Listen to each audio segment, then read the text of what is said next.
মোথাবাড়ি কাণ্ড নিয়ে সরব হলেন বিজেপি রাজ্য সভাপতি সুকান্ত মজুমদার। সোমবার বালুরঘাটে সাংবাদিক সম্মেলন করে এই বিষয়ে সরব হয়েছেন তিনি।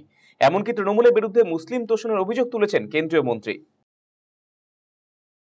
মমতা বন্দ্যোপাধ্যায়কে শুধু আমি এই প্রশ্নটাই করবো, মোথাবাড়ির যে ভিডিওটা দেখা যাচ্ছে, যে ভিডিওতে হিন্দুদের বাড়ি ভাঙচুর হয়েছে, হিন্দুদের দেবতা নিয়ে অশ্লীল কথা বলা হয়েছে, রামচন্দ্রকে কোথায় ঢুকিয়ে দেবে জয় শ্রীরামকে সেটা বলা হয়েছে। আমি মমতা বন্দ্যোপাধ্যায়ের কাছে সিম্পল প্রশ্ন করতে চাই, যাদের এই ভিডিওতে দেখা যাচ্ছে তারা কোন রাজনৈতিক দল?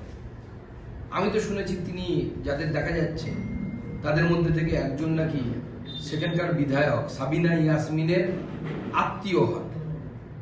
তার মানে মমতা বন্দ্যোপাধ্যায়ের দল টিএমসি তারাই দাঙ্গা বাঁধাচ্ছে বিভিন্ন জায়গায়, মুসলিমদেরকে উস্কানি দিয়ে তারা এই কাজ করাচ্ছে। আমরা জানি মমতা বন্দ্যোপাধ্যায় কতখানি হিন্দু কতখানি মুসলিম, আমরা পুরোটাই জানি। মমতা বন্দ্যোপাধ্যায় ধান্দাবাজ, ধান্দা ছাড়া উনি কিছু বোঝেন না। যে ধর্মের তোষণ করে, যে ধর্মের লোকের পদলেহন করে ওনার ভোট বাড়বে সেটাই তিনি করেন। এদিকে রামনবমী উৎসবের আগেই কলকাতা জুড়ে ফেস্টুন লাগানো হয়েছে। শহরে বিভিন্ন প্রান্তে রামনবমী উৎসব পালনের জন্য আহ্বান জানিয়ে লাগানো হয়েছে এই পোস্টার। এদিন সেই পোস্টার প্রসঙ্গে সুকান্ত মজুমদার ফিরহাদ হাকিমকেও রামনবমী উৎসবে অংশ নেওয়ার জন্য আহ্বান জানিয়েছেন।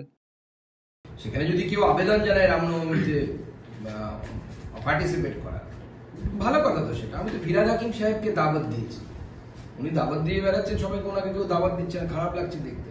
আমি তো ওনাকে বলছি যে জয় শ্রীরাম বলে মিছিলে সবার আগে ফিরহাদ হাকিম সাহেব কলকাতায় আসেন, মাথায় একদম গেরুয়া পেটি বেঁধে। অন্যদিকে দুর্গাপুরে বিজেপির হিন্দু হিন্দু ভাই ভাই লেখা পোস্টার তৃণমূলের বিরুদ্ধে ছিঁড়ে ফেলার অভিযোগ উঠেছে। এই ঘটনায় জবাব দিয়েছেন সুকান্ত মজুমদার। দুর্গাপুরে হিন্দু হিন্দু ভাই ভাই পোস্টার, সকালে সেই পোস্টার মুছে ফেলার অভিযোগ উঠল তৃণমূলের বিরুদ্ধে। তৃণমূল তো হিন্দুরা একত্রিত যেন না হয় তার জন্য সমস্ত রকম চেষ্টা করবে, তো নতুন কিছু না, এর আগেও চেষ্টা করেছে। পাশাপাশি এই দিনে সাংবাদিক সম্মেলনে বিজেপি রাজ্য সভাপতি মন্তব্য করেছেন, আগামী 26শে বিধানসভা নির্বাচন লড়াই হবে বিজেপি এবং তৃণমূলের মধ্যে। আগামী 26শে নির্বাচনে ভোটের লড়াইটা বিজেপি ভার্সেস তৃণমূল কংগ্রেস।